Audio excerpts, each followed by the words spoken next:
show. Yeah, not your mama's our show. Yeah, wherever we go, it's not your mama's our show. Yeah. It's not your mama's our show.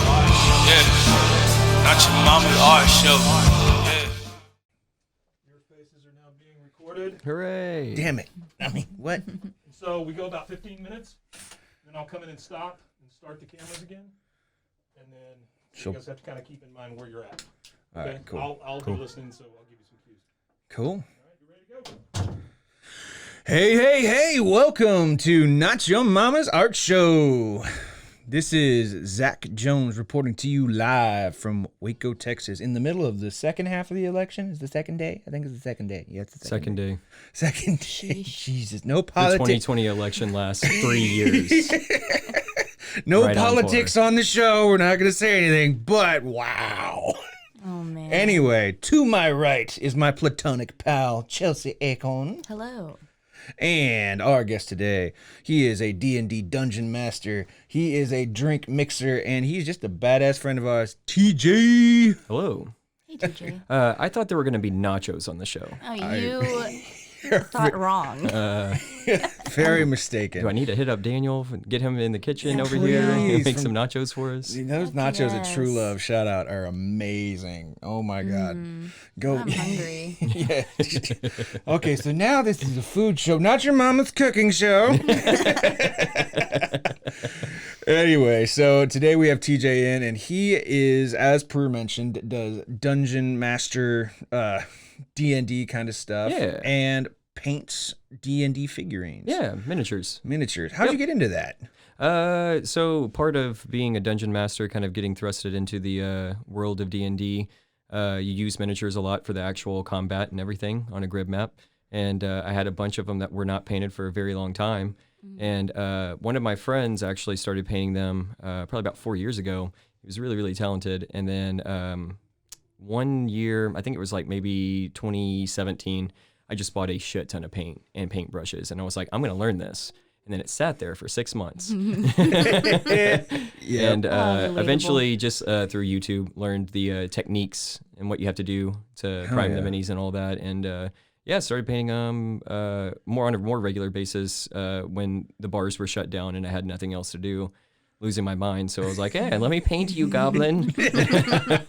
So long. You are a dungeon master, right? Like you have your own D&D group. Yep.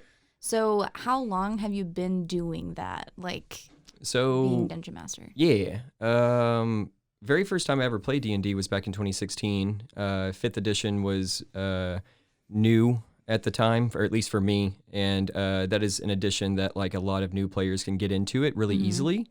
The mechanics aren't too terribly hard to learn. But it also allows you to kind of go crazy with it too. And so I played for the first time in a group of some friends, and that group ended up dying out about 3 months into the campaign that we were in. And so no one else was left to Dungeon Master essentially. So I was just like, I'll give it a shot. Why not? Yeah. Let's try, Yeah. And so I got a couple of the same people that were in the group that I was in previously and some new people. And I told them, I was just like, I don't know what the hell I'm doing. So we're all going to learn together as a family. And I started doing that in the later part of 2016 and started doing my own homebrew campaign where I kind of built my own world and everything. And that's been going on for about 2.5 years now. Nice. Same campaign. Some people have dropped out, new people have been added in, but the same story is kind of there, I guess, so to speak, as much as it can be. Nice. Especially when you have players dropping out, it's hard to kind of keep everything copacetic, I suppose. But 2.5 years, and it's getting towards the last little quarter end of the actual campaign. Nice. So a lot of emotions behind it too. Very awesome. Where do you get your like inspiration for like what you do in the campaign and stuff like that? It's a great question. Most of it is I got it from Matt Mercer, Critical Role. Watching a lot of his videos. Matt Colville also is a source on YouTube that you can watch. Kind of one of the older D&D guys. But in terms of local people, Shay, Rob Bradfield, Joe. Talking to them, Micah when he was still living here, just like talking to friends that have DM'd before and that play on a regular basis. Yeah. Kind of picking their brain and like, how do you do what you do type situation. That's kind of the idea behind it, at least for me, is kind of absorb everybody's style and learn their style and then make it my own. Nice. Nice. You know what I'm saying? Yeah, no, that makes sense. Totally. Could you give us like a breakdown, like a starting point of the basics of D&D for people that don't know what it's about, kind of? Because it's basically like a role-playing game, essentially. Yeah, it's a role-playing game, tabletop role-playing game. So essentially what you'll do is you'll create your character, whatever character you want to create. There's also options to where if you're just like, I don't want to have to go through and read the entire book or read this chapter of this character, you'll start with race, whatever race you want to be, elf, goblin, all kinds. There are tons of races now because it's What's the biggest one? That's what I want to be. it's either going to be Goliath or Furbolg. Yeah, that's what I'll be, right there. Yeah, but yeah. Essentially, you'll just go down, pick your race, pick your class, and then kind of go based on that with whatever stats you're going to put into it. If you've ever played an RPG on video games, like any type of RPG right there, you're going to have your main stats, and as you level up, you can put certain points into those stats. Okay? Nice. They cap out at 20. They have modifiers based on it. So when you get to the actual statistical side of D&D, there is a lot of math involved, but it's a lot of like addition and subtraction, basically. It might take a little while because you have a lot of dice rolls. You do have a set of dice. You use a D20 the most, so it's a 20-sided die. And then you get to kind of roll to see how things go. Yeah. And what's fun about it is that like it's a collaborative storytelling. So like if we were to play right now, I would tell you guys the rules, but you are telling the story just as much as I am. Yeah. I might set the scene for you. Yeah, but it's all based basically on like what you roll. Yeah. Is how the story And what you plays want to out. do. Yeah. You know, if cool. you say, hey, I want to pickpocket Zach's character, I want to steal from his pocket. Okay, we'll roll, see if you do it. And if you do, that's great. If you don't, he might find out and get mad. That completely changes the story right there. All I do kind of is what I try to do, and what I've done with the homebrew world is create a setting. It's kind of a campaign setting, essentially. Yeah. And I got overzealous and went into it and just like, I can create this world. It's not going to take that long. It took a long time. Spoiler alert. It's crazy because people will play for years. I know some people that play for years in D&D. Yeah, and then what they'll do is like a lot of individuals will have a core group of players that will play in a campaign. And once that campaign's over, they're just like, okay, let's start a new one. Yeah. New characters completely, new dynamic, new setting. The story itself is going to change completely. When you're writing, you're trying to weave a general base story, so that way you, the heroes, can feel heroic, right? What is the evil that we're fighting? Is it going to be political intrigue? Is it going to be a big bad evil dragon at the very end? Or are you going to fight multiple dragons? Is it like this evil necromancer that's been raising the dead and you didn't find out until like towards the very end when you're like level 19, 20, and then he's a level 22, so now you're all having to get together and fight this god. That's awesome. Right? It's very, very mythical, very, very cool. And you have every source at your disposal to do whatever you want with it. It's very, very neat. Awesome. And it also allows for a shit ton of different art. Like hell yeah. portraits of characters, painting miniatures. I had one person that played a bard and actually brought a guitar. Wow. So That's like you can just badass. institute all kinds of things with it.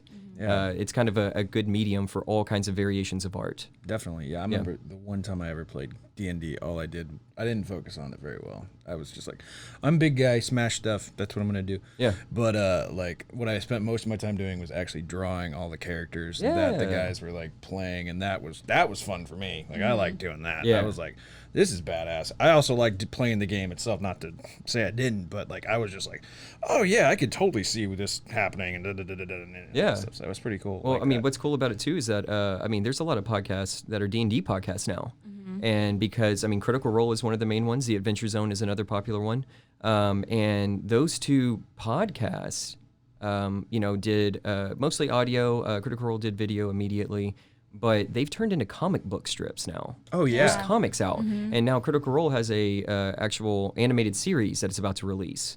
So That's like, not badass. only is it a comic And not only are you seeing all of this beautiful art, through the comic and then through every episode. I mean, all the fans draw insane stuff. Even if you don't want to watch Critical Role for like the story that they're telling, just watch the art that they show. Yeah. Because they show it before every episode and every break. And it's just portrait after portrait after portrait. It shows everybody's Instagram or Twitter handles or whatever. I found a lot of artists that I really, really enjoy their work on just through that alone. That's badass. Pausing it, finding them, following them, being like, okay, that's cool. That's really cool. Yeah. So it's really, really cool. Leads to a bunch of things that people necessarily wouldn't expect out of playing a game. Yeah. You know? Yeah, I'm sure it has some interesting stories and For stuff sure. like that, definitely. Absolutely. So Go ahead. oh yeah. So what what's the craziest character you either developed or like your friends have developed or some one character that just stands out that you're just like, what the hell did we come up with here? Oh. How long's the podcast? 40 minutes? It's tough to find the actual craziest one. One of the ones that comes to mind is there is a friend of mine, Jeremy Root, and he made Bootstoof Nicholas Boogie, Boot Scootin' Boogie, and he was a bard, he would Jeremy himself would actually break out into cover songs all the time. Just for and it was at the most random times, he would hit it perfectly for a scene, maybe he's on a boat and he just hitting just this random song, and we went pretty crazy with it and had a lot of fun. He would pass out in barrels all the time, and then just show up in other cities and towns and be like, what am I doing here? Just a classic bard, crazy bard. That's one of the main ones. Armando, his wasn't necessarily crazy, but it's one of my favorite characters. He had a human barbarian, and he went super hard into the Conan the Barbarian route, kind of, but also ruthless and savage. Very Richard's character right now is another barbarian, but he's more of totem. That's where he gets a spiritual guide. He has a wolf guide that is a spirit to him. So he wears a wolf's pelt and everything like his character does. He's this big, huge, burly cat that's also sneaky. And he goes into a rage and just demolishes everything. So imagine Richard. seeing this just huge, muscular cat that's also very, very sneaky and you can't see. And then all of a sudden he's just demolishing everything. But Armando's character, human barbarian, and he went to the very base barbarian route where he would wear goblin skulls around as a necklace, because they would defeat goblins, and he would just make a necklace out of their skulls. It was super, super metal, and I loved every minute of it. Hell yeah. Yeah. That's awesome. What was the question you had before? Well, now I didn't forgot. Of course. Oh, I remember what I was going to say. So, how long did you get Lauren into it? Lauren played before we met. Oh, okay. So she was playing up at True Love when True Love was actually holding D&D nights. And that's when she started to play. So she had played a little bit here and there, but she had never been part of a full-fledged campaign. Oh, okay. And then when we started to date, I had my campaign going, and I was just like, hey, if you want to join, by all means, you can always, there's a seat at the table for you at all times. So I'm not going to pressure you into, hey, play my game with my friends, but play my game with my friends. She ended up joining, and had a completely different character than she does now. But that's part of the story itself, and I don't feel like explaining it for 30 minutes. So, but yeah, she joined, and she has drawn a lot of her characters. Yeah, I saw and some it's of the really ones that she badass. posted. Oh, yeah. It's really, really good. Really, really good. Lauren. I love her artwork. She is a badass She artist really in her own is. right. Oh my goodness. Yeah. We got to have her on at some point. I know. Yeah, for We're sure. putting it out into the universe now. Yeah. Lauren, if you hear this, we want you on. You have been summoned. You have We're just been gonna peer summoned. pressure her. Yeah. So, what is exactly what's it like dating an artist like that? Yeah. Interesting. Something I didn't expect. So I've never really dated an artist before. And so seeing the process of whenever she is creating her art is really, really badass for me. and I get really excited. And so I want to be like over her shoulder being like, ooh, what's that? Ooh, that looks awesome. Ooh, you done yet? Oh, I bet that drives her crazy. For sure. No, it's gotten to a point where I'm just like, you let me know when it's done, and then I'll look. But then, like, of course, at night, like if she's, in the middle of a piece or anything, I'll sneak in there and take a look. And be like, this is really badass. The piece that she did for Shay for his birthday was her most recent piece. And what was really, really cool about it is that I got to see kind of the mock-up and the very beginnings of the piece. And as it progressed and as she added more things, I got to see how the original vision changed, but also stayed the same, if that makes sense. Yeah, definitely. And it was really, really cool. One of the coolest things is that she was adding color to the piece, and the colors that she used, it was on her desk in her room, and we have some pretty big windows in there, and so there was like some street light that was coming through, and all the lights were off, and I was going to use the restroom and grabbing an alcoholic beverage from the fridge, and as I do. And as I'm walking back, I'm noticing that it's not necessarily glowing in the dark, but it kind of is. It's not like a neon glow, but like you can see, like there was these just piercing wide eyes that were glowing with all the darkness around it. And I was just like, oh, cool. It's long-winded version, but yeah, it's really, really cool. It's been difficult at some points because I am not necessarily an artist in that realm. Yeah. Never been very talented with drawing, or really, it's not even necessarily talented, but never put too much effort into drawing or painting until recently, until I started doing miniatures. And so I was like, teach me. You tell me your ways. And she helped out a lot. She helped out a lot just with like methods of the way that I should paint and like what I have to do and to make the miniature pop better and make it look, three-dimensional as opposed to just like, oh, this is a piece of plastic that's just painted. Really, really cool. But at the same time, I'm not the most patient person, so I'm just like, I need it done. So where do you get your miniatures from? Mostly King's Landing. King's Landing. Yeah, I'll go over to King's Landing, buy some from them. If I can't get them off of King's Landing, I usually will order them online on various stores. That Miniature Market is a really good source. Nice. They have a good online presence. They treat their employees very well too. I really, really like that particular store. You can order them straight from Reaper Miniatures too. Okay. So, as you can imagine, there's varying sizes. If you wanted a miniature for your character, it's probably going to be pretty small. Yeah. But if I want to have a big bad guy, it's going to be a big miniature, and they can get up in price quite a bit. Yeah. I've been eyeballing a Warhammer miniature that I want to make. So, like, what it is it'll come into all various pieces. You have to glue them together and then paint it. Oh, shoot. Right? And it's $150. I mean, we're talking, a good amount, but it's an enormous and badass miniature. I mean, this is a miniature that, like, not only will I use for D&D, but I'll have a collector's piece, like, on my mantle type deal, right? Definitely.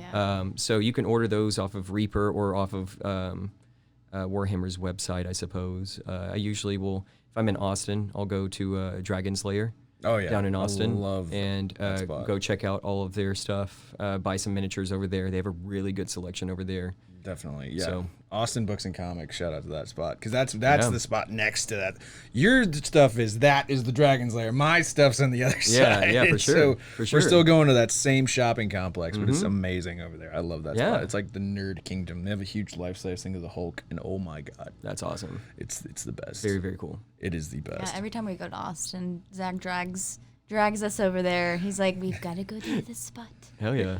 Usually I'm driving, so yeah. That is why. We're going to make a quick pit stop. We're going to go over here. And it will last 3 hours. It's not usually that bad. I'm not rich. If I was rich. That's fair. That's very fair. No, that's actually what I think every time I go into a gaming shop. Like, I told Jeremy the other day, last week, I went and picked up the new Teenage Mutant Ninja Turtle comic. Oh my god! The Last Ronin. Yes, I want that so bad. He was like, "You gonna go over to King's Landing?" I was like, "I don't have enough money to walk in that store right now, so no, because I know I will spend money I don't have." That is it with comic books, miniatures, art supplies, like all that. Yes. It is like you walk into I go into Michael's, I'm dropping $30. Period. Yeah. I go over to MC Art Supply and walk out, and I'm just like, Yep. Oh, I love MC Art Supply. That's another great shout out story. Yeah, me and Lauren went over there while the bars were closed, and she picked up some paints, and I went over there and picked up some various paints because they have a really, really nice selection. They have like different viscosities. Yeah. They have like Yeah, different man. everything. It's incredible. Every type It's of incredible. brush, every type of thing. And the freaking sales service over there is amazing. Yeah, they're both awesome. They're so nice. I love that place And they so have much. a kitty cat there. And they so have a kitty cat. Come on. And it's just like, What's there not to love? there really isn't anything about it. It's like in this little quaint house and stuff Yeah, like that. and during quarantine, what they were doing was like emergency art kits. Yeah. So they would like package everything up if you lived in like a Yeah. 10-mile radius. They'd just bring it to your house. Yep. Which was really cool. Very, very cool. Very, very cool. very They're very good people over there. They're awesome. Yeah. So there is another creative aspect to your life that I would be very remiss if we didn't talk about it, which is bartending. Yeah. Yes. I think that is a badass thing to be, like in my mind, like just like mixing drinks, creating drinks. Like, so how'd you get into that? Working a dead-end job that I hated. Okay. Wanted to make a change, and I had bartended originally back in 2012, but it was beer and wine bartending, not anything in terms of like mixing anything like. It was very, very base stuff, but I learned a lot about beer at the time and a little bit about wine. But I was like really big into learning about beers and different styles of beer. yeah, That fascinated me. I feel like that's an art in its own right of like what kind of grains you're cooking, all of this, fermenting it, and then like all of a sudden we're all drinking it and it's getting us drunk and it's awesome, right? But it also tastes really good. That's kind of like what started me with like trying to learn more about like behind the bar stuff. Right. And then fast forward, working a dead end job, hated it. Ended up working over at True Love, and started learning the speed side of things. I hadn't really mixed many drinks when I first started over at True Love at all. Didn't really kind of like deer in the headlights type situation, but I was like, I can make you a whiskey go, type deal. Same. That's where I'm at currently. Yeah, I just started taking the time. I wrote down all the ingredients, started taking the time, and kind of not only learning them but also practicing at home. Just bought some shakers. Bought very, very cheap stuff. If you ever want to learn how to bartending at home can be really, really expensive on paper. Doesn't have to be. If you're okay with drinking cheap shit, then mix with cheap shit. It's not that hard. If you want some high end stuff, just buy it one piece at a time. It's kind of similar to like art. If you want, this really, really nice piece, this really like let's say that there's this one paint that just is like $40, right? Yeah. Can't really afford it. You're gonna save up and buy that one paint. Yeah. That might be $40, right? Make a piece with cheap shit. Yeah. And then There you sell go. that painting, and then use the money you get from that painting Exactly. to go towards that. So yeah, Lauren and I have a kind of a makeshift bar at home that we kind of will mess around with whenever we have the time. We had a lot of time during the quarantine period when everything was shut down, and so I got really weird with it and started messing around with different syrups and like adding those different syrups into like old fashions. Made an old fashioned. I made a syrup, I should say, out of Pinewood coffee, the Rover blend. Oh yeah. And that was really, really tasty. And just dropped that syrup into a classic old fashioned, and it completely changed the flavor profile on it, as you can imagine. Oh yeah, that's It amazing. was really tasty. And then you can use that syrup itself for other things. Made a White Russian with that syrup too. Those are kind of weird because you're having milk involved, and so whenever milk is involved, you have to worry about curdling and all that. But outside of that, it was really, really tasty. It was really, really good. And so, like, just by making a various amounts and different types of syrups itself, you can completely change a drink right there. And I find that fascinating. I find that to be really, really cool. It wasn't until here within the past year or so that I really started to go to like the craft cocktail side of things. Definitely.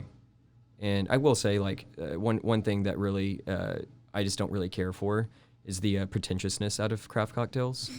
I don't really care for that aspect of things. I know that there's a time and a place for it, and that a lot of people are very proud of their work and that they want to show it off. But at the same time, for me personally, I'm just like, I made this drink. If you like it, you like it. If you don't, you don't, because everyone's palate is different.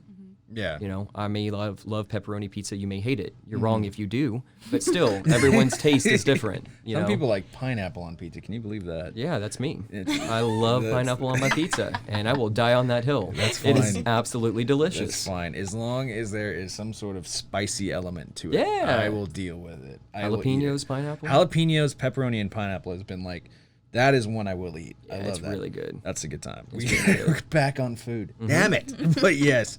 Oh my God. So what's like the favorite drink you've ever made? Like the one that you would just be like, you know what? If TJ was famous for being a bartender, like what would be the drink that would represent See, the thing you? is I don't really make up my own cocktails much. I haven't really dove too much into that side of things. Yeah. One, because everything's already been done already. That makes sense. And then two, I just haven't had the kind of like time, I guess, to really mess around with stuff. When it comes to workshopping stuff like that, I would much rather do it in a bar that I'm not having to spend so much money to getting all of these things. Oh yeah, It's definitely. already there, and then I can just pay for the drink itself, right? that Pay for makes the total cost sense. of what it's making. So I haven't really been able to dive too much into a one that I have personally made. Yeah. However, one of my favorite drinks to make and to drink is a whiskey smash. Oh, what is that? It is it's going to be whatever whatever whiskey you want to have. Bourbon. When I worked over at the distillery, it was the True Blue 100. Okay. So it's a blue corn whiskey. It's really, really tasty. You use lemon, rich Demerara syrup, and mint. And you express that mint, slap it, put it in the shaker, shake it all up, and then garnish with a mint sprig. And it is a really, really nice like summer whiskey drink. Oh, I can yeah. drink those. I can drink too many of those way too fast. But like it's one of those like by the pool Yeah. drinks that you can just have. Use some crushed ice, and it's just really, really nice. It's really, really nice. I love mint in my cocktails though too. There you go. I love mint in my cocktails. I love what mint does to drinks. Yeah. I don't think I've ever had a mixed drink with mint in it.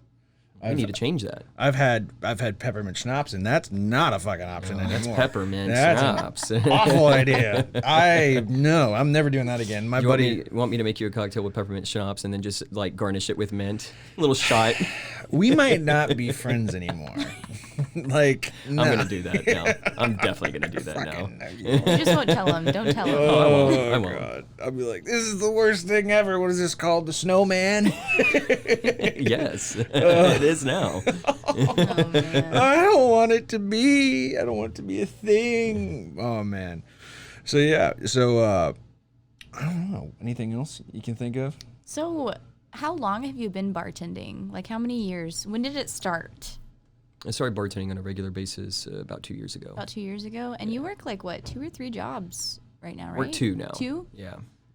I have worked 3 previously, but that was oof. Yeah. That was a lot. That was a lot. Hard-working boy. for sure. Working 3 jobs and then having time to just be at the house and hang out with my dogs. It's not feasible. Yeah. I love my dogs, so I want to be able to spend time with them and not have to worry about Lauren having to take care of them all the time. 1, Yeah. and then 2, me not being able to see them. Yeah. Like getting to Yeah. hang out with them. There's Well, a reason you why both I have have 2 dogs. jobs. Yeah. Yeah, we both have 2 jobs now. And 2 so dogs? 3 dogs. 3 dogs? Aw. Oh my Yeah. gosh. What are they? I have 1. And They're that's all hard. rescues from the Humane Society. Awesome. My 2 that I have are both pit mixes, Oscar and Cleo, and then Lauren's dog is he's a pit mix, but he's also mixed with Chihuahua, Aw. and so he's a He's a he's a mutt. short, fat little gremlin, and he is the cutest dog, but also kind of a crackhead. He has a lot of energy, Yep. and he loves to sprint around the house and parkour off of other dogs. Oh my God. He rode one of the other dogs down the hallway the other day, like jumped on their back, and it was just like, oh no, I've made a mistake. And he just, like, I shouldn't have done this. yeah, and he just hung on for dear life. But yeah, I just I don't know. Work 2 jobs now. Started bartending on a regular basis though about 2 years ago. Definitely. Yeah, on and off from 2012, to about 2018 is when I kind of started bartending more on the weekends and stuff, and then went full time, fully thrust into it about 1.5 years ago Nice. or so. Definitely. Yeah. What's your favorite part about bartending? And there is a correct answer because they're sitting right in front of you. Funny enough, it is a very, very big favorite part of bartending for me is getting to kick it with my friends, getting to see them, getting to make drinks with my friends, getting to workshop shit with my friends is really, really fun.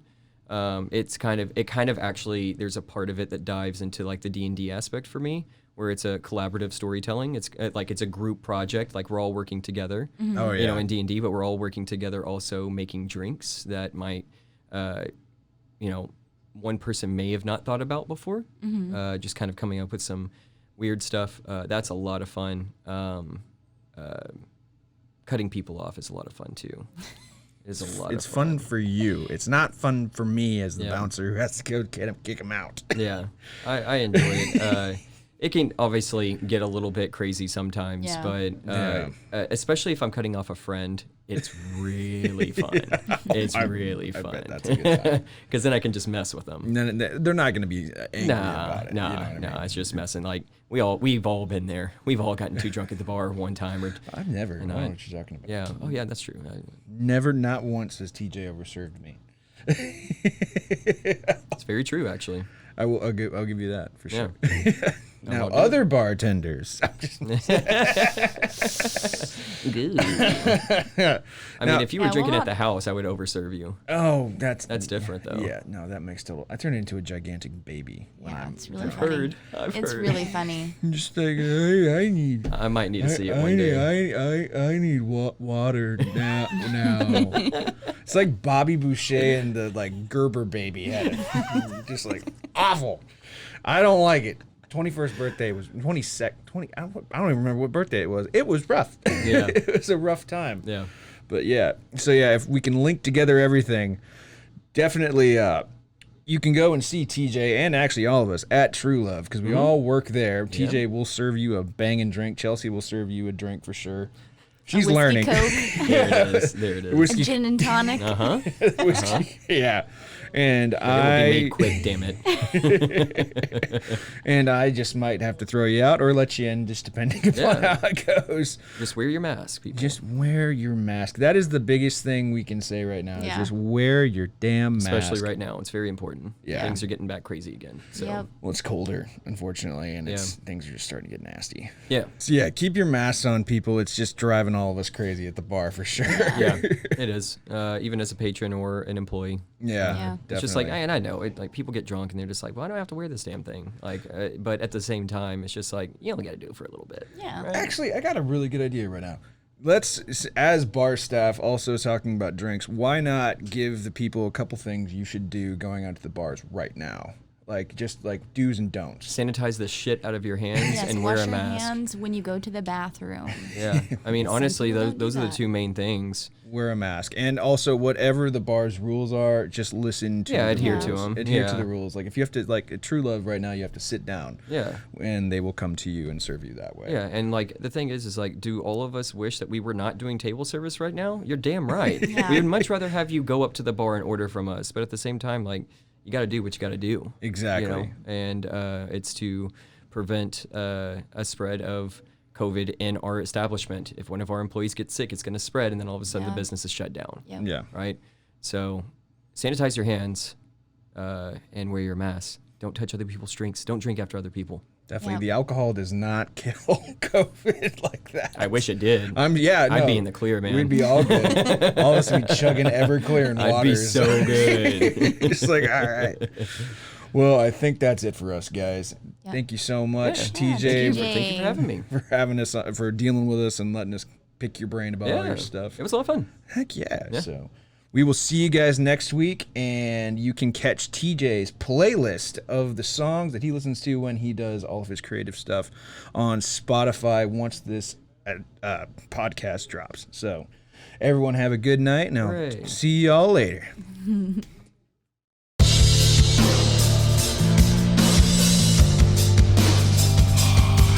Yeah. Not your mama's art show. Yeah, not your mama's art show. Yeah, wherever we go, it's not your mama's art show. Yeah. It's not your mama's art show. Yeah, not your mama's art show. Yeah. This has been Rogue Media Network Podcast.